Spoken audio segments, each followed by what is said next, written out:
Hello guys, this is Kubio MMA from Helsinki, first time. This is my full card predictions for the UFC 210. The headliners will be Daniel DC Cormier against Anthony Rumble Johnson. And for the predictions, let's start with the first matchup of the night. It will be Magomedov Bibulatov against Janel Lausa. I think people are pretty high on Magomedov, and for a good reason, because of, as you can see, he's 13-0, and I think he's pretty big favorite here. I saw Lausa's first matchup. He did pretty good against the Chinese Siku Yao, but still, I think Magomedov has the skills to grind or even submit Lausa. So basically, just for those reasons, I think I'll go with Magomedov, and I think he can actually submit Lausa, so I think I'll have him submitting Lausa on the second round. And the next matchup will be Chookagian against Irene Aldana. And first I was going with Chookagian, but then I saw some matches, and I had to say Irene Aldana was really, she looked good, even if she lost against Leslie Smith. So again, a tough matchup. I think Chookagian is the favorite here. I'm not sure how much. The betting lines just came out, but let me see. Aldana is favorite here for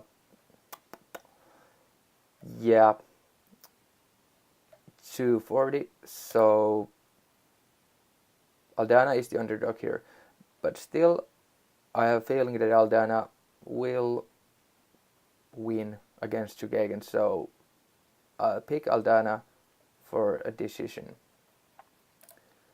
The second matchup, this is really interesting. This is Josh Emmett against Desmond Green.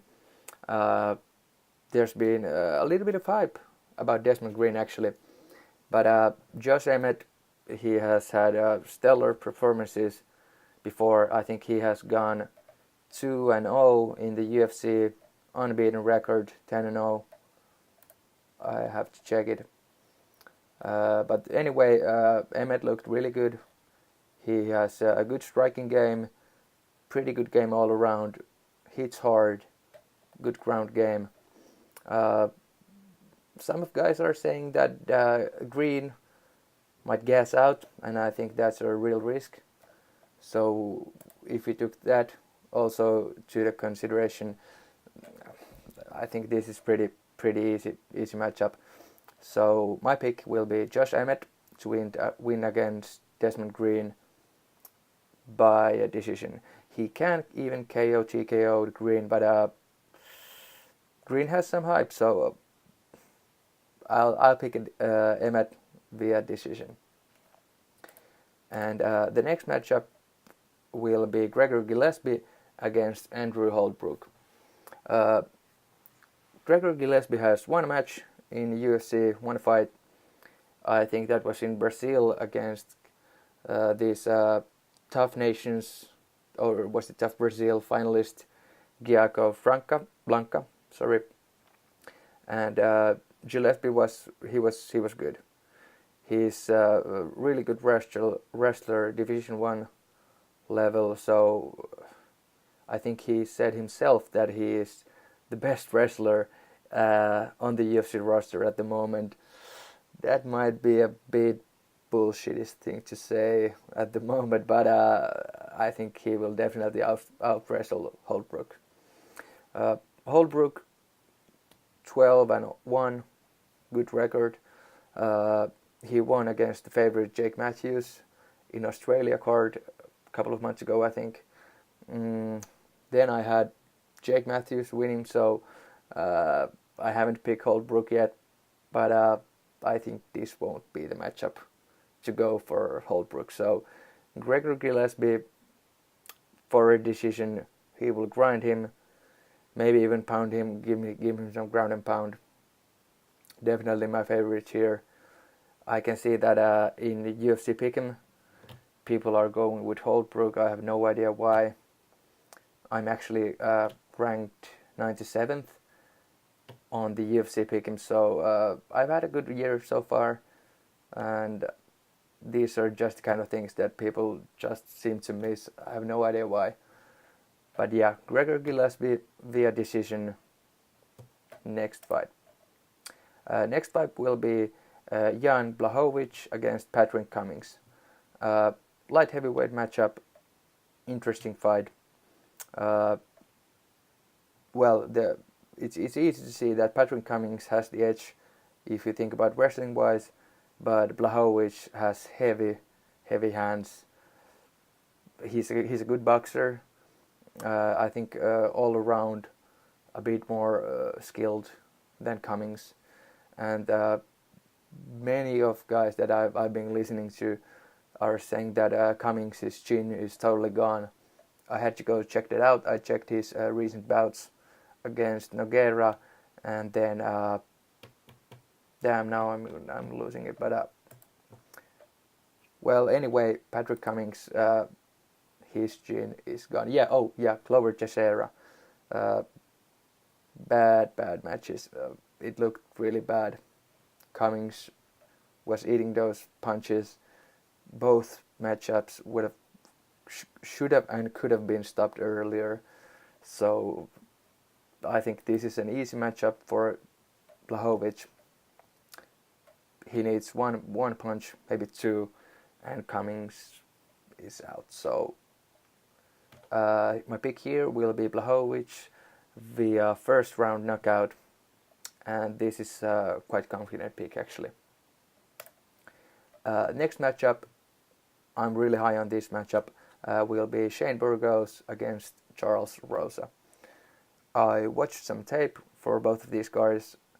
I have seen the matches before, but still I had to watch them again just to make sure. Shane Burgos, beast. He comes from the same gym as Jimmy Rivera. They've been sparring together. I think they are good friends. Rivera is a phenomenal fighter, and I think that Shane Burgos isn't that far behind. Burgos he has a really good stand-up game, good ground game. Before he came to UFC, he had only finishes.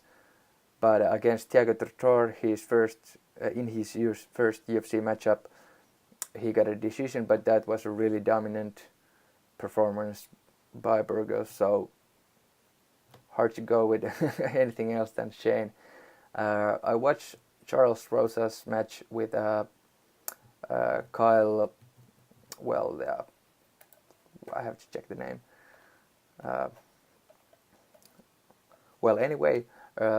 Rosa looked good, quite good actually, but his opponent was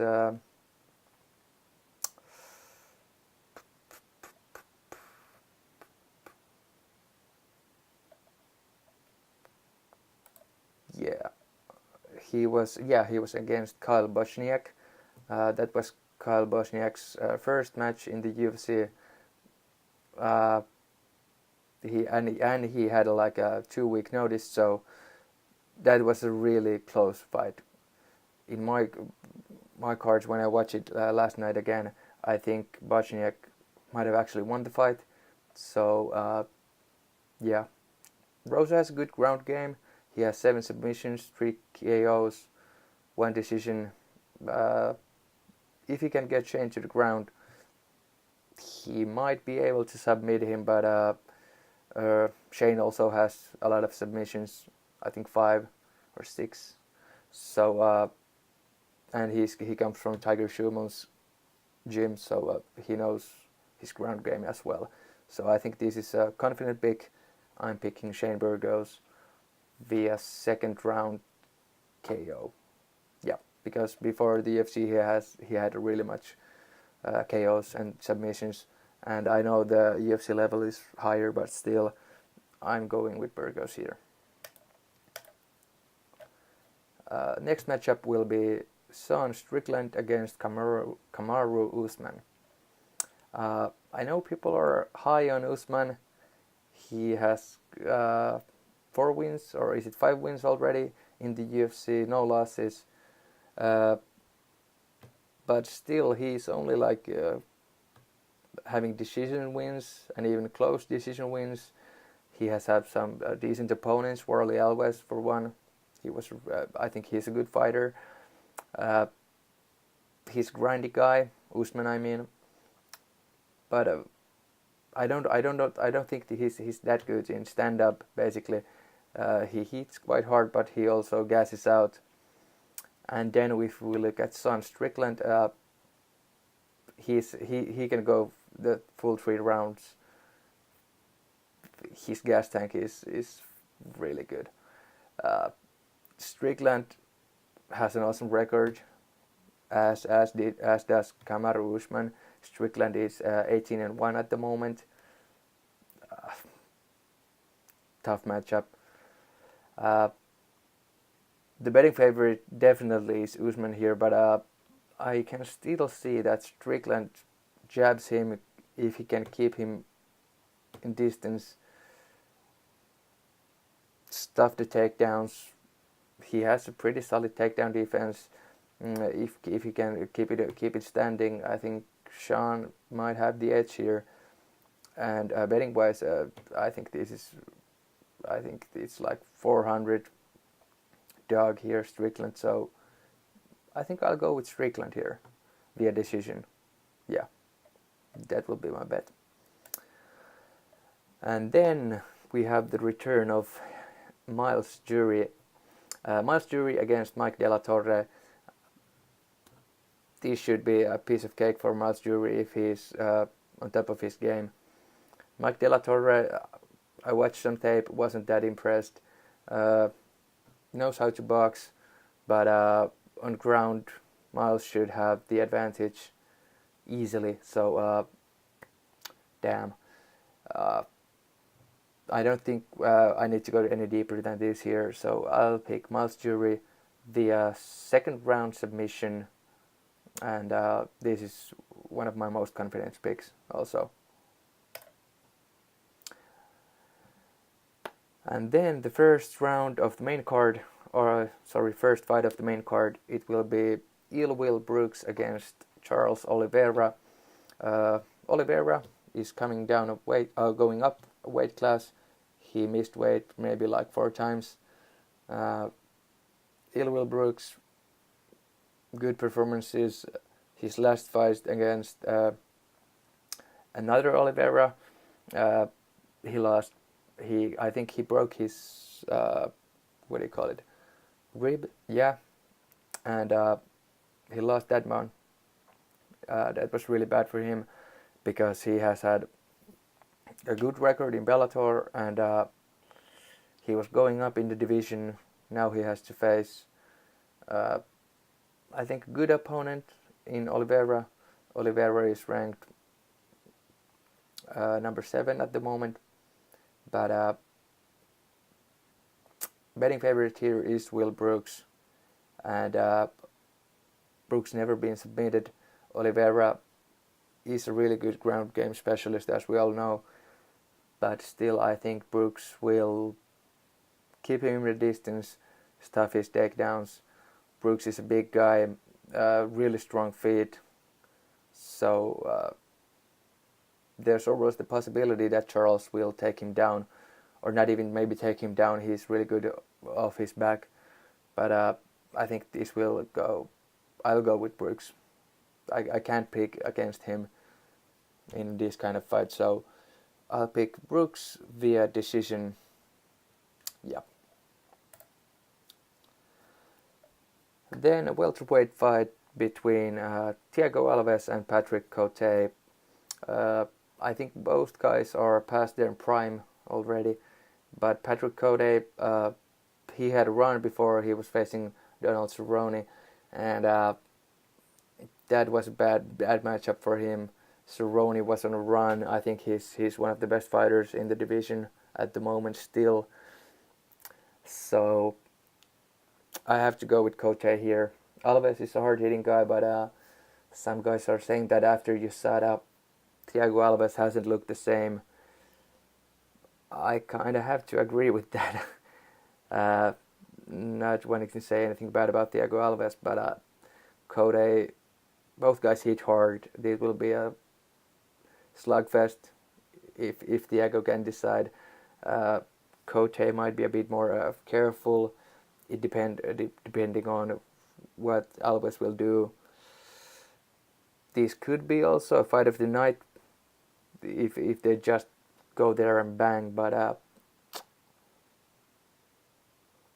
Cote is the favorite here. I have to go with Cote.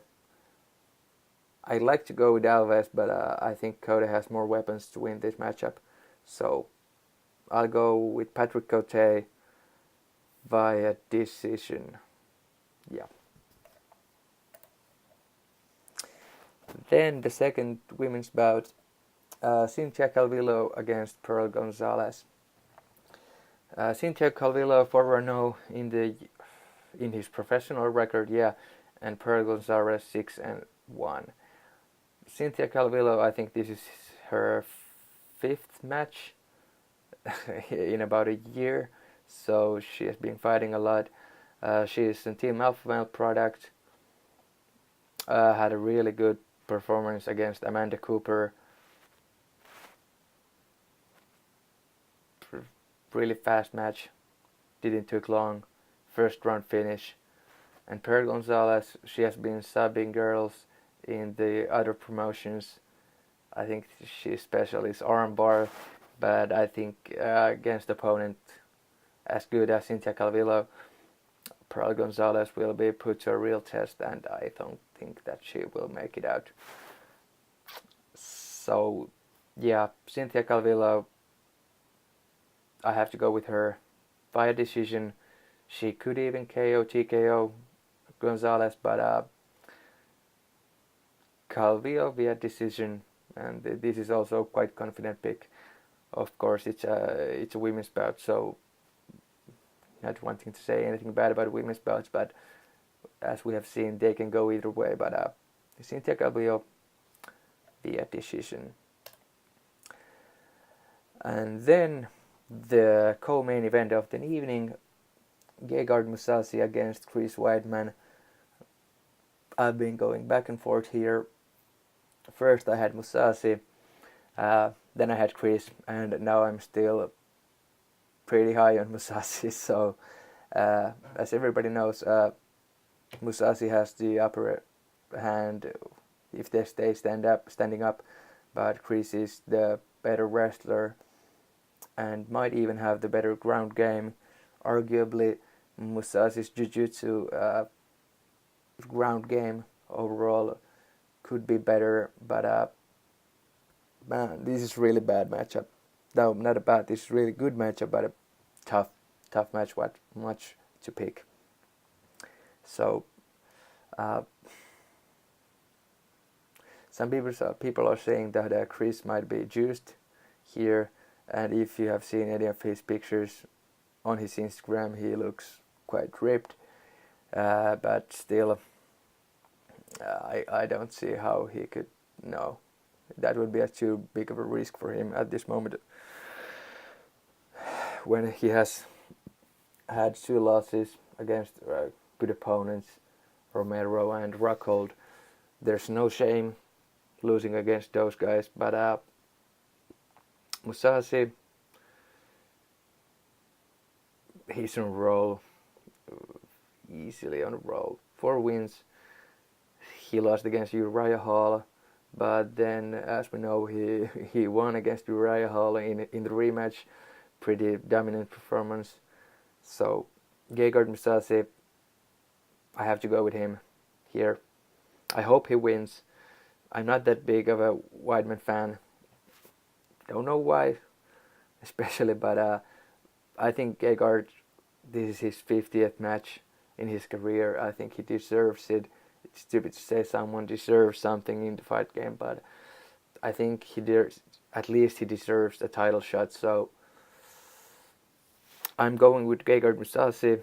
I'm a bit biased here because I like him. But Gegard Mousasi via, I think he can even end Chris. I go with Gegard Mousasi via TKO in the third. Yeah. And then for the main event of the evening, DC against Rumble. I have watched so much tape for both of these guys. I've watched the earlier matchup maybe 3 times. I've watched tens of hours of video, interviews, everything. But couple of points here that I want to say out loud. People are saying that because of DC doesn't have Kane in his corner or in his training camp, that might affect his performance in the match, and I think that might be true actually.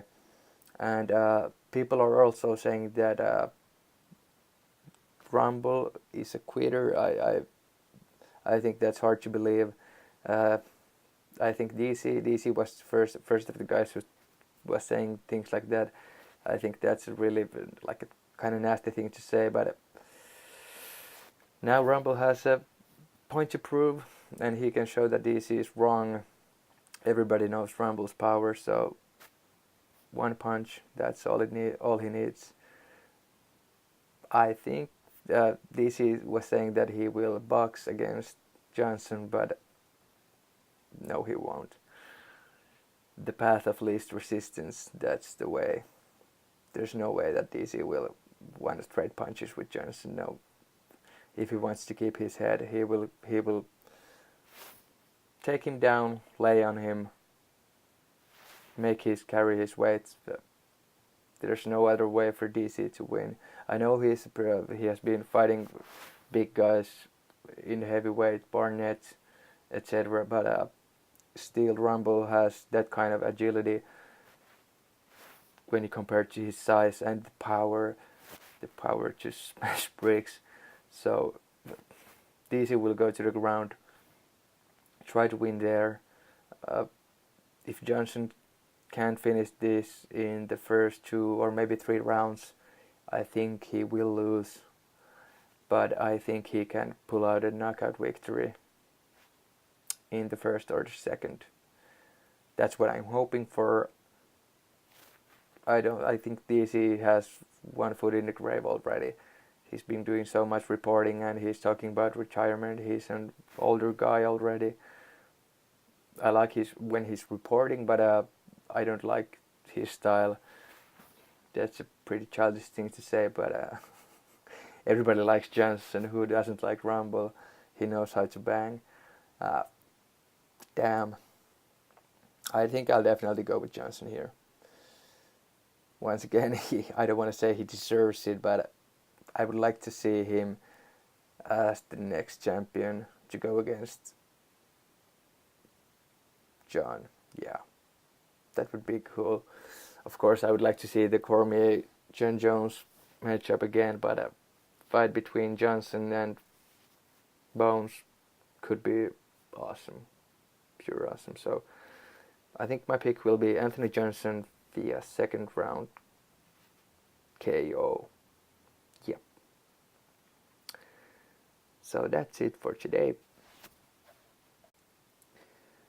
So thank you guys for watching my first UFC full card predictions, UFC 210. So please like if you liked it, thumb down if you didn't, and please also subscribe for future predictions. Thank you for watching, and good luck with your picks.